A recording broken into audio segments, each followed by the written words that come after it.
On Performance Acceleration Journey by Sharmila Khan, presented by Jobs for Her, empowering women to restart their career. You can visit Jobs for Her's new reskilling page on JFH portal to upgrade yourselves with new skills. And I am Gayatri. She is the Director HR Business Partner with CA Technologies. She has an experience of 19 years in the field of human resources. During her diverse career, she has a broad range of experience in human resources from hotel industry to technology companies and also worked in various functions of human resources. So I'd like to thank Shamila for giving us a valuable time in conducting this webinar. And just before I pass it over to Sharmila, I request all of you to place yourselves on mute. If you have any technical issues, please leave a chat on the chat window and I will get back to you on resolving that. For questions regarding the webinar, you can ask them during the question and answer session, or you can drop your questions in the chat window. And once Sharmila is done with the presentation, she will look at the questions and answer them during the question and answer session. All right. Also, keep your questions related to the topic and do not get diverted from the topic so that we do not cross the time frame. We just have 1 hour time frame and everybody needs to get their questions answered. So let's stick to the topic and not get diverted. So I'm going to pass it over to Sharmila now. I'm going to make her the presenter. Okay, I've made her the presenter now. Have a great session, everyone. Enjoy the webinar. Over to you, Sharmila. So I'll talk about the performance management and performance. I would like to take this opportunity to share about how a performance performance management journey, so to say, in CA has transformed in the last several years.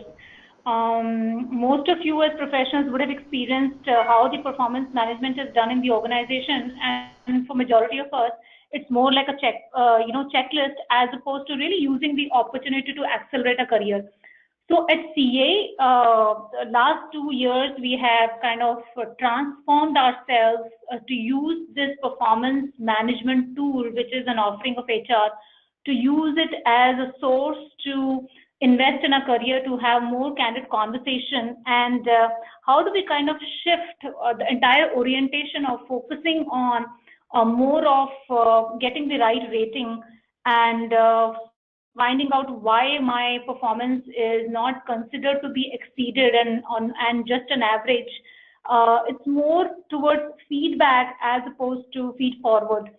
So I have spent my entire career in HR, and right from my internship to till today in my career journey, this tool has been the most hated tool, by employees. Nobody liked it, including the managers. And I think over the period of time as HR professionals, I have started to dislike, because we will be spending roughly about 4 to 5 months just to make sure that employees are completing their self-appraisal, and then the managers are required to complete the performance reviews, and then eventually, both the parties have to sign up, and then the conversation somewhere has to converge. So in the entire process, we realized that, as HR, I was only chasing people to make sure that the process is complied to, and that's what I was measured, and that's how the managers are measured, whether they have completed the process on a timely basis or not. But somewhere, if you look at, if I were to give an example, like if you look at a startup company, I've also had experience working with the startups in a large setup. In a startup company, nobody really bothered about the performance management system, but they always had performing teams. And the startups carried, at least the kind of companies that I was associated with, had just about, roughly 300 to 350 people, less than essentially 500. And then the large setups that I worked with had more than like 10,000 employees in one location. So I had experience working with both sides of the organization, and then realized the amount of time and energy large organizations and multinationals spend in this entire process is way too much. There's a lot of administrative burden in the entire exercise, but still does not really yield you the top 10, 20 or top 30. So the teams are not high performing in that sense. But if you go to the startups and small setups, people are driven. People are just driven irrespective whether you have a performance management tool or you don't have a performance management tool. So At CA, what we did is we somewhere wanted to kind of, meet the road by having to have converged this performance management, the tool itself, and how are we actually administering the tool. So that was the focus. We looked at our entire performance management process and found out that there was necessity for us to make a shift and move the entire process towards slightly more progressive, and it should be more employee friendly, and it should give you some results. It should help either the employee and the managers. So what we did is we actually did one online chain jam session across CA worldwide. It was not limited to one particular region. We actually went to all the employees and managers and asked them, is this performance management system working for you or not? And there was no prizes for guessing, because naturally they said that it is not working. Then we had to double click and see what is not working for them. So naturally, from an employee point of view, they felt it is not really helping them to accelerate the performance. It is not really giving them the right feedback, which would help them to improve. And from a manager point of view, it was a quite draining exercise, because employees will essentially start negotiating during that conversation to get the right rating, as opposed to really putting their attention towards how can I actually improve, what are the areas of opportunity for them, if I have to move the needle from A to A plus, what are the key skills or the competencies that are required. And how do I actually how do I craft my career? And I think the like basic fundamental questions which most of the employees will not ask, and managers will also think that if they have not been asked, then they need not really kind of address it in that sense.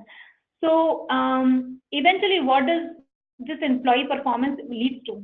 Right? It leads to career organization's growth. If it is not contributing towards that, if it is not improving the productivity overall of your organization, then there is no point of having such a the monster, the process that we have built around us. So we went around and found that based on the conversation across all the employees at each level, what was missing in the entire performance management is the focus of the conversation. And this conversation was not also timed. At the end of the year, essentially, employee and manager will have a career-specific conversation or a performance-based conversation, and then you deal with surprises as employees. So that's something that was totally missing. It is not that the conversation was not happening, but the conversation was not happening with the level of details that it should happen, and the level of and the intervals that it should happen.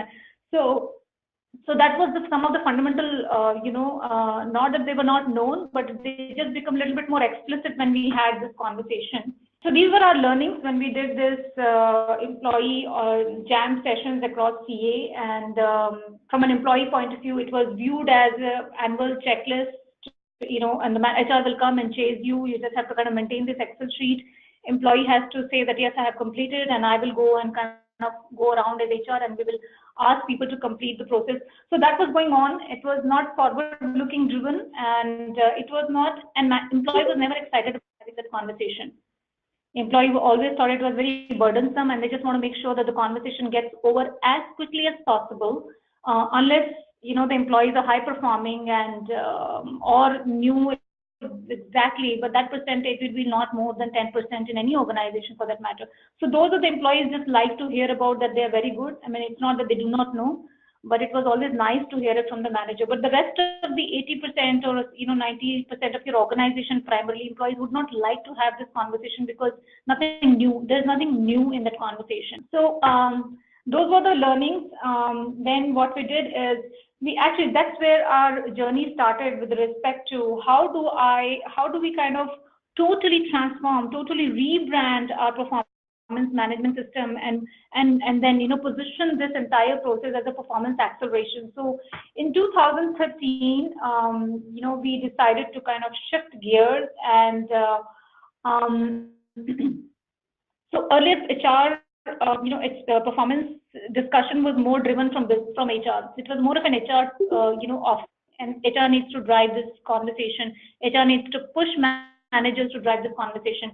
But then we kind of shifted gear and decided that it has to be driven from the business and not from the HR. So any communication around the performance discussion would have to be driven from the business.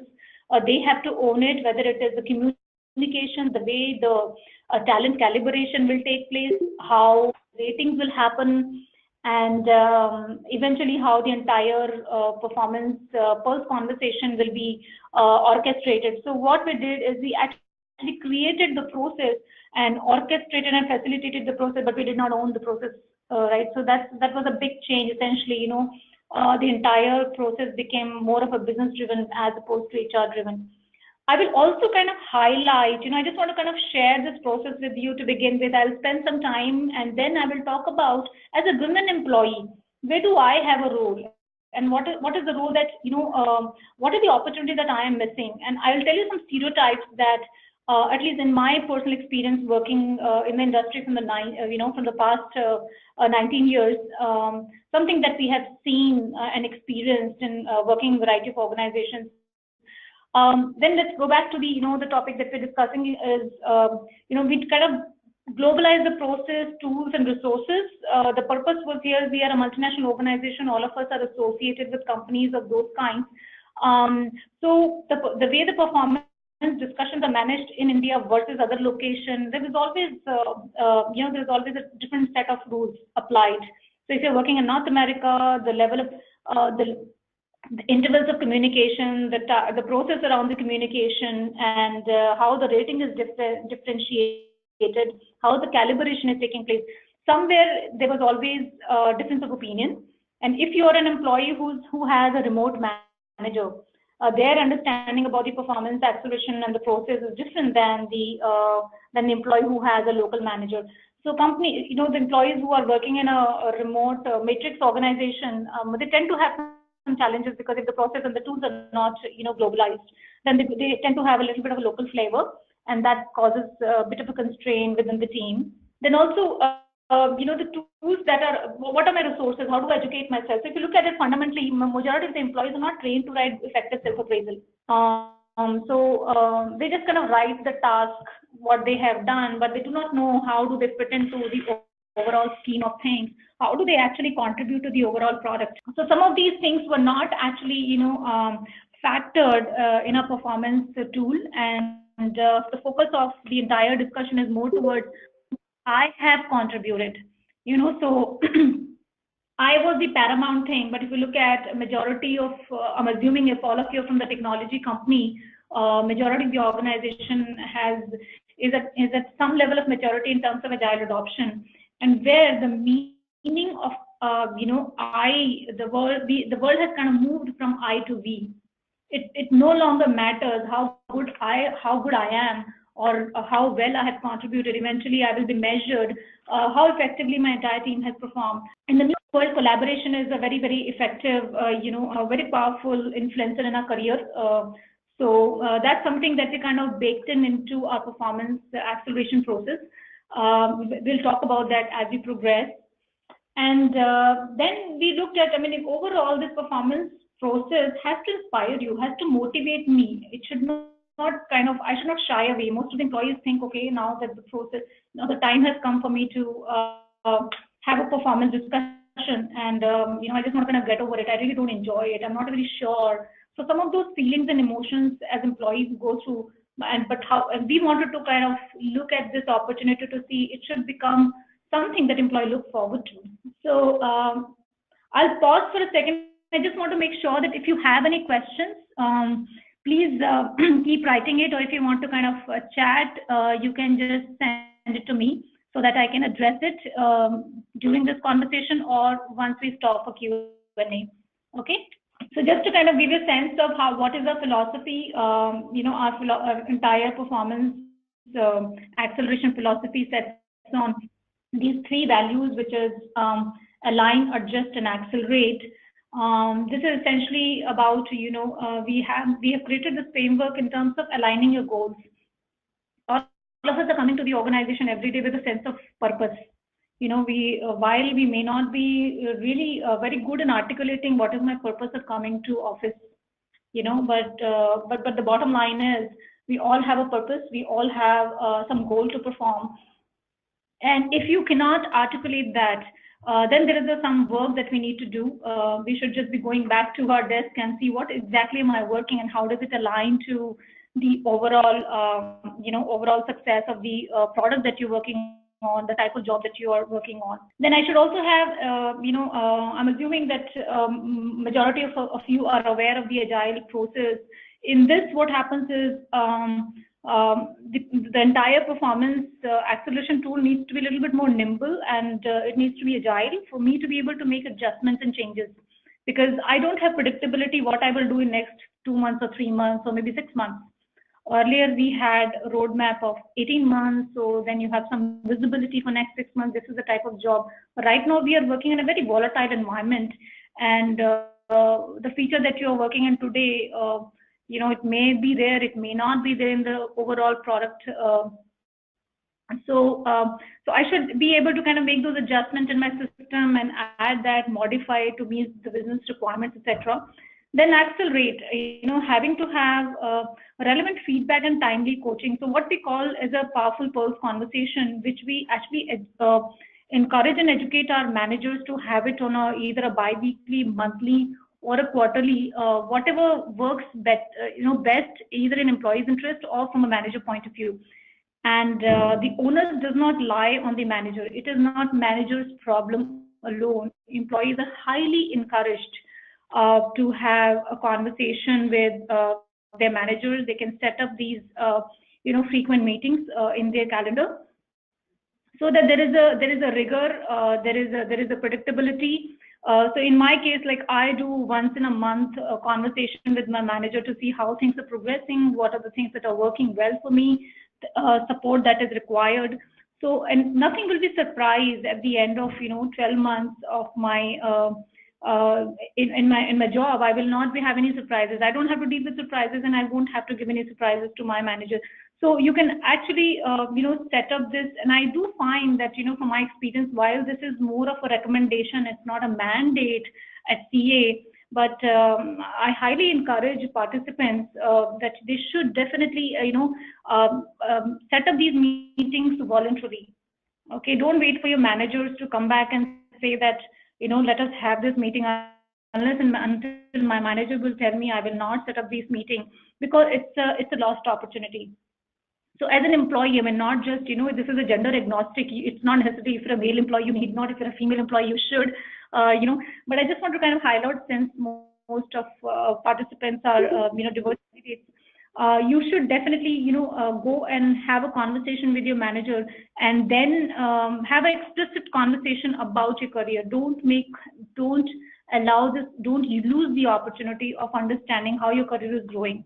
What are the key things? If you have some plans, if you have planned your career, if you want to grow in certain areas, you should definitely start having these conversations, set up a calendar invite without any hesitation. So every organization promotes that. An employee who actually does that will be actually doing a service to the organization. Also, they will be really helping themselves to kind of accelerate in their career, so to say.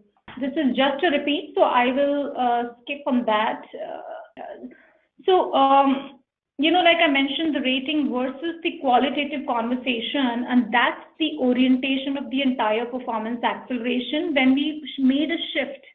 In the past, what used to happen during the discussion, the employee will be kind of really pushing the boundaries to agree on the certain rating, because they believe that they have done certain things which qualifies them to get into an exceed rating, and the manager will also kind of work doubly hard to make sure that whatever rating the employee might be thinking, but they may not agree to that.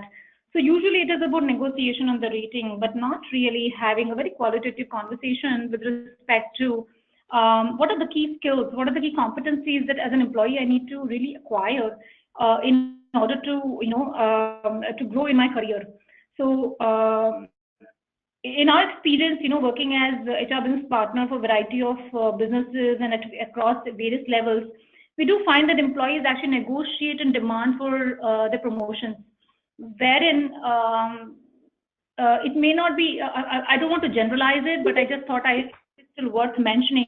Many women employees kind of value the flexible work arrangement as compared to the career opportunities, or taking on additional responsibilities, because somewhere they have to compromise on some other aspects which they might be valuing at that particular stage of their life.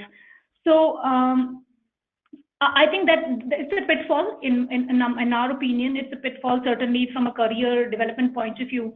As an employee, irrespective of the gender, we should definitely have a very conscious conversation about what are the skills that I need to acquire.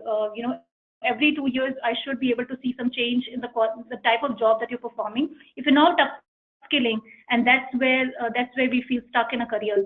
So so that was really the purpose of having to have this rating versus moving towards the qualitative conversation, and that's how we address this powerful pulse conversation. So when we designed this powerful pulse conversation, so it has to have an element of what are the career aspirations of an employee, what are the goals have they set for themselves, and how frequently the manager and the employee are having a coaching and a feedback session, and are we having the stay discussion, and this is what's making me to stay in the company. Have I grown in this organization? Have I gathered? Have I gained new skills? If you really look back in your career today, are you doing the same job what you were doing 3 years back? Maybe with the greater speed, with the level of efficiency and the level of confidence may have increased, but fundamentally my job may not have changed, and you're doing the same job repeatedly with a higher speed, but the complexity may have increased to some extent, but not dramatically. Then it's an area of concern for you. You should definitely start thinking consciously that I need to now add new skills. I mean, at any point in time as an employee, we do advocate that in your job there has to be minimum 20% of learning, 20 to 30. 20 is like minimum, and 60% you should, if you look at it from a career point of view, you should have 60% of the is what you should contribute, and 40% should be learning. If you don't do that carefully, the chances are that we will be stuck in a career, and in the environment that we live in, it's highly competitive, and that's where we lose out on the rightful opportunities in our career, in the absence of not having to really consciously plan and get engaged with the organization to develop ourselves. So what we have done is, as part of this exercise, so this deck, just to let you know, we shared internally with employees as well as with managers, just to make them more conscious and sensitized about the importance of having to have using some of these elements of performance acceleration, and how do I actually use this pulse conversation for my professional benefit. So we also kind of outline what is the manager's role and what is employee's role. So until such time, nobody has really told me what am I supposed to do, except the fact that I was told by HR that please go and complete your self-appraisal and make sure that you are signing in. So those were the only two expectations from me, and I would just do whatever I thought was the best. And from a manager's point of view, they just have to make sure that they don't go rating of, because it was a forced rating, mandated rating. They cannot have more than 20% of the top talent. So their focus is primarily towards that, and make sure the process is completed, because then, somebody or the other will be kind of chasing them. But we said, no, that's not the only expectation. That should be the byproduct of everything. So hence we said clearly what should manager do, and, what should employee do. I will just talk a little bit. It's all some of these, broad points. You can just scan it a little bit. But I will tell you what is important. What is it we expect employee to know when they're having these conversations is they have to be a little bit more clear. They should try and bring in this clarity. What are my career aspirations? What are my two years long-term goal? What are the goals that I have in my mind? It could be 12 months. It could be 24 months. It could be like 4 years, 5 years, whatever the case may be. But if they have this level of clarity, or if they start developing this level of clarity, it will help them to have an active conversation with the manager. Then reflect upon what did I actually contribute. So especially if you are associated with the organization where agile adoption is like pretty much at a maturity stage. So it's very difficult to highlight if you're a junior engineer. So in a group, what happens, it gets some senior members or people or the POs or some of the camouflage the contribution, and it doesn't seem like that I have contributed in some form or the other. So you have to be a little bit more conscious about what exactly I contributed and how overall my contribution fits into the overall product delivery. So somewhere, you have to become conscious. You have to write down, and some of the good habits I have learned from my, in my work experience. I had a manager who would always write, who actually maintained a book and would write down any team member who has done something good. And at the end of the he will actually take out that notebook and beautifully read out those comments. And it was, I think, he was the only manager in my entire career, and I thought that was a fantastic, gesture, because in some cases I did not even remember myself that I had done something that in that order, and it was worthy of appreciation. It may have been appreciated at that point in time, but my manager cared to remember it even after like 8-9 months. So it was a very appreciable, at least personally, I thought it was quite commendable. So similarly, find some tools, find some means. There's a lot of information that is available for us to kind of Google. So look at what works best in your environment. Look at what would work with you, and what is the tool that would work between you and your manager. So look at that and then highlight your accomplishments, and then you should be able to articulate your accomplishment within 2 or 3 lines. Okay, so I think having to have this kind of an elevator speech really helps us to kind of highlight, if you're meeting very senior people or you're meeting some executives, if you can articulate that how you contribute to the organization, will be very powerful, effective messaging. Then what are your key strengths? Is something that all of us should be able to. If you don't, I'm very good in, let's say, execution, or let's say I'm good in C++ programming, I'm pretty good at that. Those are like functional, capabilities. Basically, those are skills. But if you look at what are your, something I can suggest is having to have MBTI or a DISC, or doing some of these, assessments and identifying your natural preferences will corroborate better if you were to do some of these assessments. I mean, some of these assessments are actually free online, but if you want to kind of double click on that, you can reach out to me otherwise, or else you could also talk to your own organization, reach out to your HR or to your education team to see how you can take those assessments. We do that at CA. We encourage many employees to take the assessment so that they get a sense of what are they good at, and what are the areas of opportunities, and what are their natural preferences. So if you have a recognition of these things, and it's easier for you to work and align yourself accordingly. So take advantage of some of these tools that are available within the organization. Then identify what are the specific development opportunities. Have those conversations with your manager. You may agree or may disagree also. It's all right for you to disagree. I mean, it's all right. So, but have those conversations. Don't just leave it for accidents. Don't just leave it and assume that unless my manager initiates, I need not talk about it.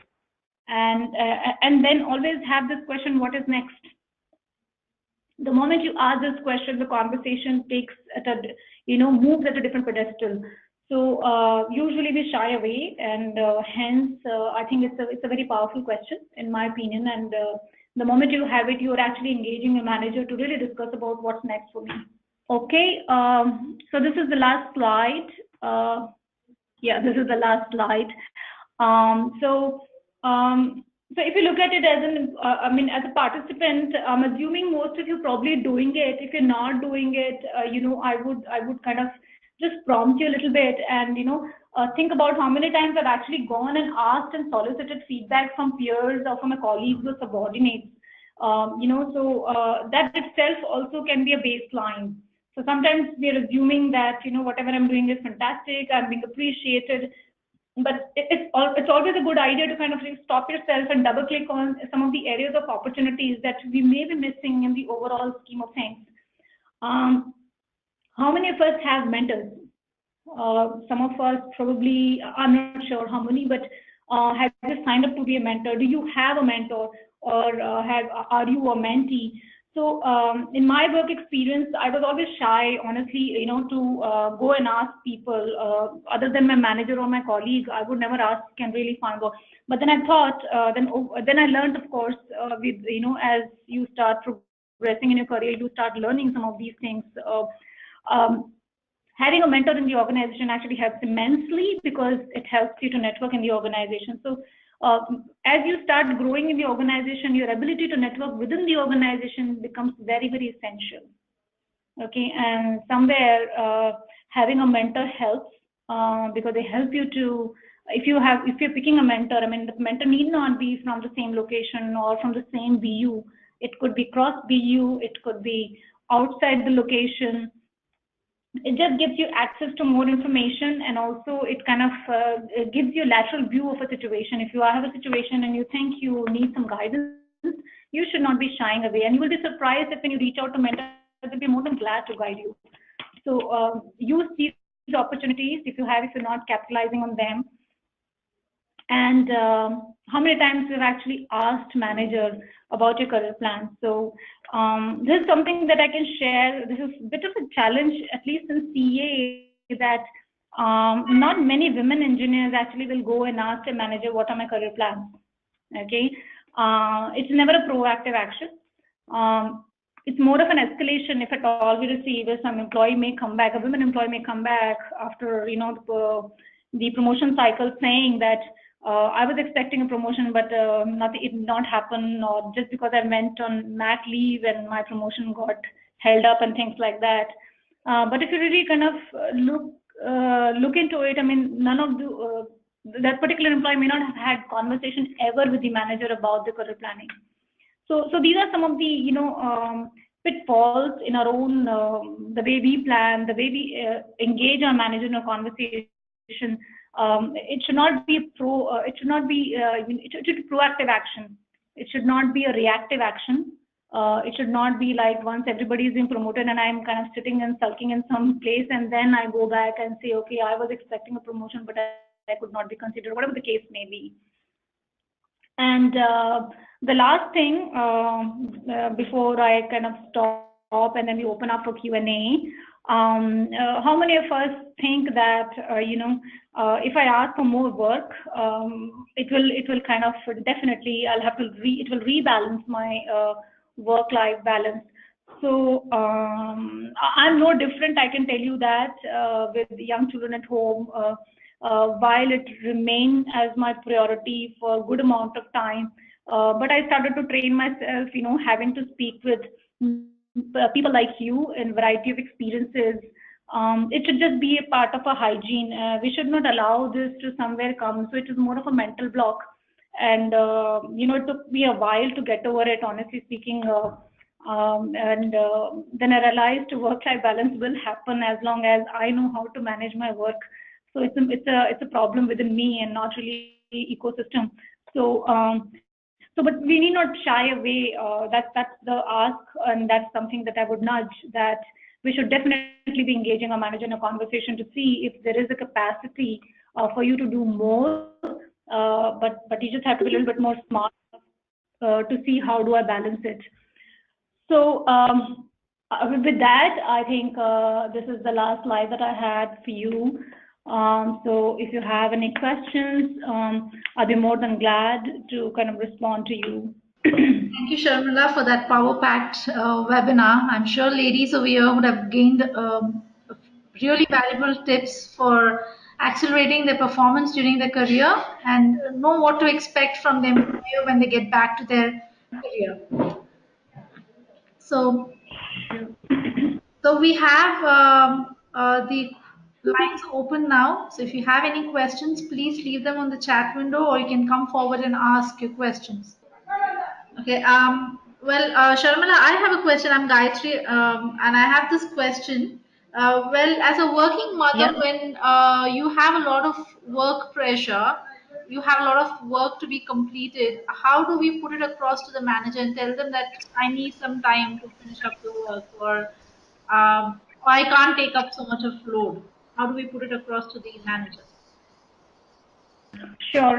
It's a very valid question, Gayatri. And I think I can tell you managers are also parents. I mean, like they have children at home, right? So it should be absolutely fine for you to state that, if you think you can't take on additional, it's absolutely fine to say so. So either way, you should be able to comfortably have this candid conversation. But my request is don't just, commit and then fail. If you have a good view, and you have a good reflection point that I will not be able to do this much because it kind of, creates an imbalance in your life, state that. And if you think if you have a visibility for next 8, 9 months, I won't be able to do this much, say that. So the only key to addressing this problem is to have a very honest and open conversation with your manager. You need not think that it will interfere with your career planning. That much I can tell you, because at CA, this is a very typical problem across organization. When we experience it, in some cases, employee doesn't want to say that because they're not, they're not very sure, honestly, because they think that it will impact the performance rating. B, they don't want to be viewed as someone that who's just bothered about the child and not really worried about the, career. You don't want to be viewed like that. Some of these, inhibitions that are there in our mind, but I can tell you we have done some manager sensitization sessions in our organization, basically to kind of, coach managers when somebody is just going on mat leave and coming back on mat leave. When they're coming back, they're coming with a different set of responsibilities, something that you cannot even imagine, because only the person who is going through will know that how the time is now being divided. So they should know how to kind of include those women employees in the new world. Okay. So we do that some amount of manager sensitization session. At the same time, we do a session we also do sessions informally with women employees, how to bring in that synergies in your work life. So your family will always be there. You can't treat work separately and home separately. They will have to be converged. And somewhere, if you have this open conversation, I'm quite confident that unless you have a manager with whom you can't work with, I mean, those will be extraordinarily unique situations. But by and large, I think they can be sorted out with a good open discussion. Okay, so you mean to say that when we're being honest about the workload, we talk to the manager about it. We are as in our value will not go away, right? Like it won't be a negative side of our performance. No, no, I can guarantee you on that. I'll tell you, when I was having my first child, I mean, I have two children, and when I had my first kid, I realized that I was not able to manage that job, which was I was working for a different organization. I don't want to name it, but it was a very high pressure job. It meant also travel, that to global locations and things like that. So I had a good reflection of my own situation. But just for the purpose of for the benefit of our, participants who are pretty much, having similar experiences like me in life, I actually I decided that I will not be able to do justice to that job. I decided to change my job, and I took a 50% cut, and I came down 2 levels below because of my own personal situation, the challenges that I had with my child and things like that. So, but in the last 7, 8 years, I have moved up in my current organization. I joined CA when my first kid was just about like 6, 7 months old, and now I had my second child here. So but one thing that I can tell you from my experiences, in some cases I failed, in some cases I learned from those failures, is creating an ecosystem around you. Okay, don't kill yourself every time to be a perfect mother, to be a perfect engineer at work, or whatever the nature of the job that you're performing. Somewhere we will have to balance it. Because our biological clock and our career clock will be always contradicting each other. So so it's all right for us to sometimes kind of slow down in one area and pick up in the other. Just have that right balance.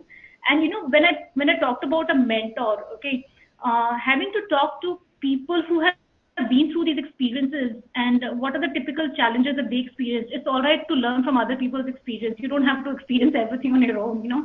So some of you actually have advantage because I have spent 19 years, which is like started several years ago. Then majority of you then rely on other people's experience, and now the world is so deeply and well connected that you can actually reach out to people and say that hey, I'm having this problem. What do you think I should be doing?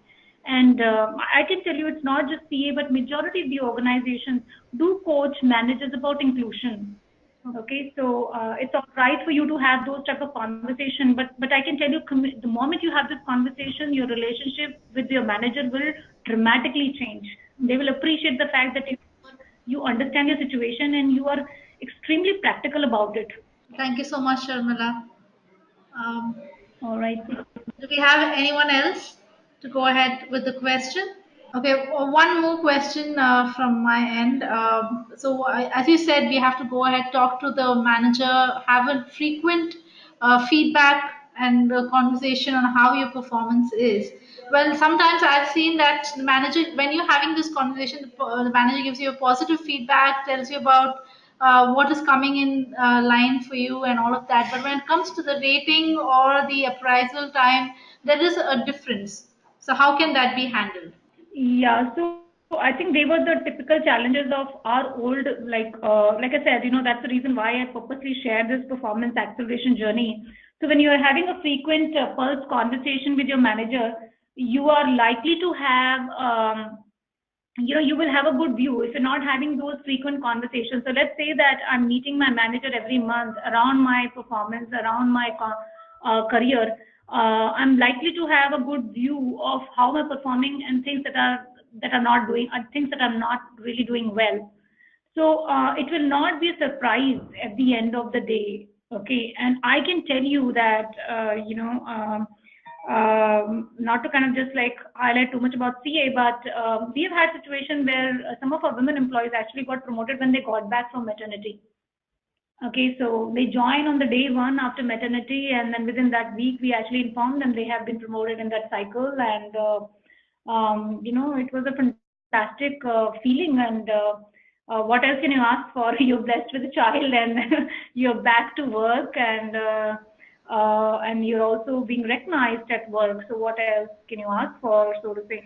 So most of the organization will not consider maternity as a situation which you have to not only worry about work-life balance and not really worry about the career. So most managers are very mindful in that sense. But if you have a situation which is slightly unique for your particular situation, my suggestion to you, you should speak to your HR partner, reach out to them, and then seek that help, because that's how the HR's construct is. If they find that employees experiencing some of these biases and they're not comfortable talking about it to the manager, they can always reach out to their HR partner and then share it, and then they will be able to kind of guide you and probably find the coaching opportunity with the manager, so that it is not held against you just because you are dealing with it. And it's not just limited to child care. Okay, it could be elder care, it could be your own health, it could be your spouse's health.